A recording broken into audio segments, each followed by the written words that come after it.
नमस्कार, न्यूज 4.0 में आप सभी का स्वागत है। मैं हूं आपके साथ पूर्णिमा मिश्रा। मेरे साथ मौजूद हैं शिखा, अंजनी और आयुष। सबसे पहले बात करेंगे अमेरिका के टैरिफ बढ़ाने के फैसले की, जिसने भारत में कृषि और व्यापार नीतियों पर बहस को और गर्म कर दिया है। प्रधानमंत्री मोदी ने किसानों के हितों को प्राथमिकता देने का भरोसा दिलाया, लेकिन विपक्ष इसे सरकार की विदेश नीति की नाकामी बताती है। एमएस स्वामीनाथन जैसे वैज्ञानिकों के योगदान को याद करते हुए सरकार ने कृषि क्षेत्र में आत्मनिर्भरता पर जोर दिया और इसी बीच व्यापार वार्ताओं और टैरिफ के मुद्दे पर भारत और अमेरिका के बीच बातचीत जारी है, जिसके परिणाम आने वाले दिनों में सामने आएंगे। प्रधानमंत्री नरेंद्र मोदी ने अमेरिका के भारतीय उत्पादों पर अतिरिक्त टैरिफ लगाने को और उसकी घोषणा के जवाब में अपना कड़ा रुख अपनाया है। उन्होंने कहा कि भारत के लिए किसानों, मछुआरों, डेयरी किसानों के हित सबसे ऊपर है और इनके साथ कोई समझौता नहीं होगा। अमेरिका भारतीय कृषि बाजार, खासकर मक्का, सोयाबीन और कपास में अधिक पहुंच चाहता है और जिसके लिए उसने टैरिफ को 50% तक बढ़ाने की बात कही। प्रधानमंत्री मोदी ने स्पष्ट किया कि भारत इसके लिए तैयार है, भले ही इसकी भारी कीमत चुकानी पड़े। हमारे लिए अपने किसानों का हित सर्वोच्च प्राथमिकता है।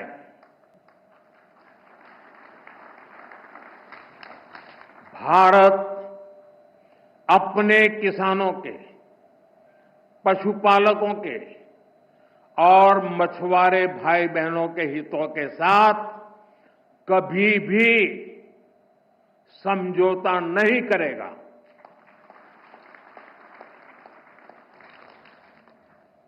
और मैं जानता हूं, व्यक्तिगत रूप से मुझे बहुत बड़ी कीमत चुकानी पड़ेगी, लेकिन मैं इसके लिए तैयार हूं।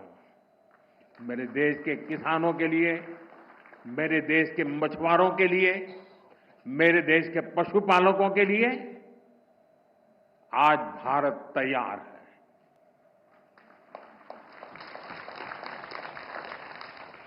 किसानों की आय बढ़ाना,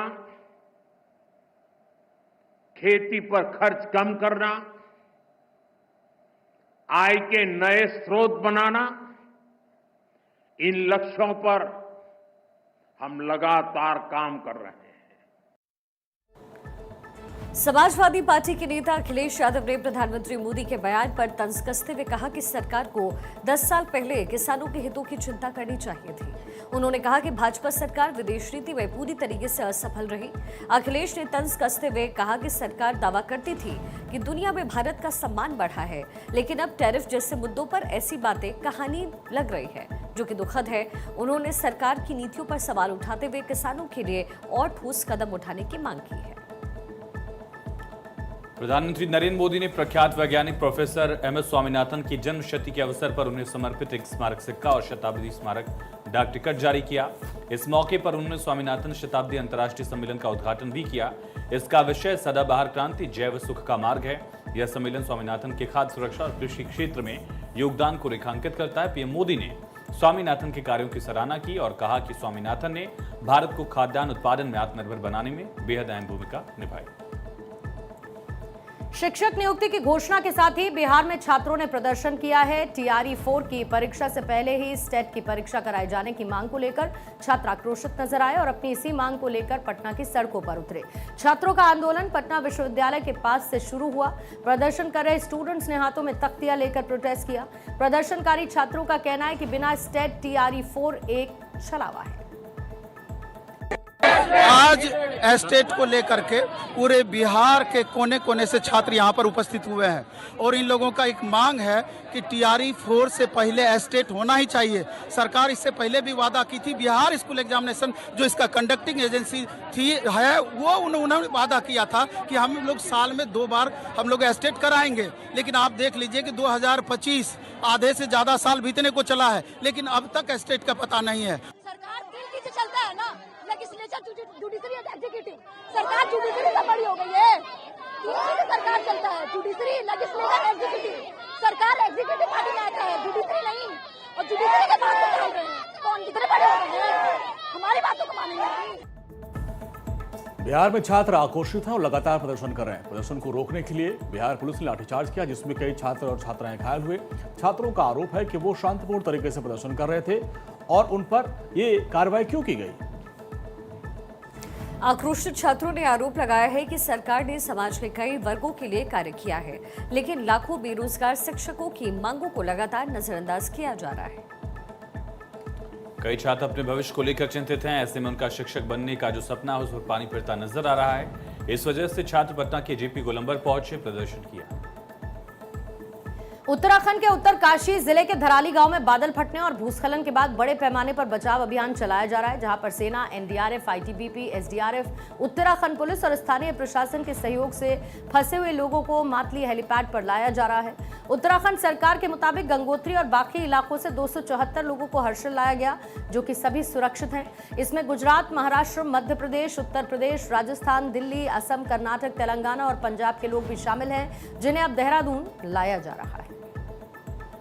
मुख्यमंत्री पुष्कर सिंह धामी ने उत्तरकाशी के कैंप कार्यालय में एनडीआरएफ, आईटीबीपी और बीआरओ के अधिकारियों के साथ देर रात बैठक की, बचाव अभियान की समीक्षा की।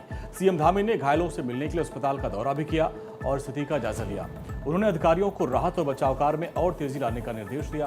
धराली में रेस्क्यू ऑपरेशन अभी भी जारी है और जिनमें सभी टीमें समन्वय के साथ काम कर रही हैं। उत्तराखंड के सीएम पुष्कर सिंह धामी ने जिले में आपदा प्रभावित क्षेत्रों से बचाए गए लोगों से भी मुलाकात की। उत्तराखंड के सांसदों ने नई दिल्ली में प्रधानमंत्री नरेंद्र मोदी से मुलाकात कर धराली आपदा के बारे में इंफॉर्मेशन दी। प्रधानमंत्री मोदी ने हर संभव मदद का आश्वासन दिया है और सांसदों को प्रभावित लोगों की सहायता करने के निर्देश दिए। टिहरी सांसद माला राज्य लक्ष्मी शाह कल धराली पहुंचेंगी ताकि स्थिति का जायजा ले सके और प्रभावितों को सहायता भी दे सके। उत्तराखंड की धामी सरकार और केंद्र सरकार मिलकर आपदा प्रभावित क्षेत्रों में राहत कार्यों को तेजी से आगे बढ़ा रही है। बचाव अभियान में शामिल टीमें दिन रात काम कर रही ताकि सभी फंसे हुए लोगों को सुरक्षित निकाला जाए। प्रभावित क्षेत्रों में आवश्यक सुविधाएं और सहायता प्रदान करने के लिए भी प्रशासन पूरी तरह से सक्रिय है। पहाड़ से मैदान तक भारी बारिश से जनजीवन अस्त व्यस्त है। हिमाचल प्रदेश में बुधवार रात बादल फटे। शिमला जिले में बादल फटने से स्थिति बिगड़ी। हिमाचल में जहां मंडी, मनाली, चंडीगढ़, शिमला 4 लेन समेत 533 सड़कों पर यातायात प्रभावित है। दिल्ली में यमुना का जलस्तर बढ़ रहा है और इसी बढ़ते हुए जलस्तर पर दिल्ली सरकार भी नजर बनाए है। यमुना नदी तूफान पर आए इससे पहले बाढ़ नियंत्रण विभाग की तरफ से तैयारी शुरू कर दी गई है। हरियाणा से लगातार पानी भी छोड़ा जा रहा है, जिसका असर भी अब यमुना पर दिखने लगा है। पूरे देश भर में नदियां जो हैं वो बाढ़ के उफान पर हैं और लगातार बाढ़ से हर तरफ त्रासदी की तस्वीरें नजर आ रही हैं। इस वक्त मेरी मौजूदगी दिल्ली के यमुना के हिस्से में है और आप देख सकते हैं कि यमुना में भी जो लहरें हैं वो काफ़ी तीव्र गति के साथ चल रही हैं। एक समय था कि यमुना में पानी की कमी जो थी वो दिखाई दे रही थी, लेकिन अगर मैं अगस्त की बात करूं तो अगस्त के शुरुआत से ही बीते 2 दिनों में यानी 72 घंटे में यमुना का जो जलस्तर है वो काफ़ी तेज़ी के साथ इंक्रीज हुआ है। और उसकी सबसे बड़ी तस्वीर आपको ये लोहे का जो पुल आपको नज़र आ रहा है उसके जो खंभे हैं आप देखिए वो खंभे पूरी तरीके से डूबे हुए नज़र आ रहे हैं। यानी कि पिछले 24 घंटे में जो यमुना का जलस्तर है वो काफ़ी तेज़ गति के साथ बढ़ा है। और ये अगर इस तरीके की स्थिति रही तो जानकार इस बात को बता रहे हैं कि यमुना का जो जलस्तर है और तेजी के साथ ऊपर आएगा।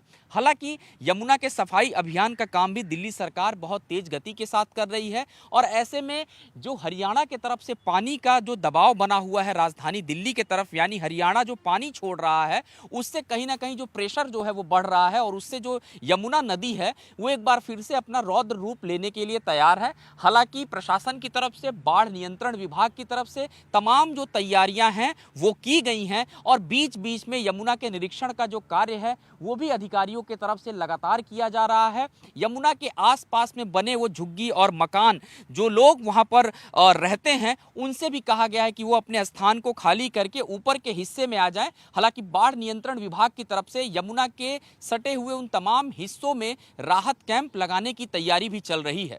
कैमरामैन भरत शर्मा के साथ गौरव मिश्रा, भारत 24, दिल्ली। उधर यूपी में भी लगातार बारिश से नदियां उफान पर है। प्रयागराज, वाराणसी समेत 24 जिलों में 1245 गांव बाढ़ की चपेट में है। बारिश के चलते अब तक 360 मकान ढह गए और पिछले 2 दिन में बाढ़ और बारिश से जुड़े हादसों में 16 लोगों की मौत भी हुई है। बिहार में गंगा और सोन नदी उफान पर है। राज्य के कई गांव जलमग्न हैं। पटना में भी गंगा खतरे के निशान के करीब पहुंच गई। पटना सिटी में भद्रघाट और महावीर घाट में सर्विस लेन पर गंगा का पानी साफ तौर पर दिखने भी लगा। देश के अलग अलग हिस्सों में लगातार बारिश का दौर दिख रहा है। मौसम विभाग ने बिहार, झारखंड समेत 12 राज्यों में बारिश का ऑरेंज अलर्ट जारी किया। वहीं उत्तराखंड, हिमाचल प्रदेश समेत 11 राज्यों में येलो अलर्ट जारी किया गया है। और इसी खबर के साथ न्यूज 4.0 में आज के लिए फिलहाल इतना ही। वक्त एक छोटे से ब्रेक का है।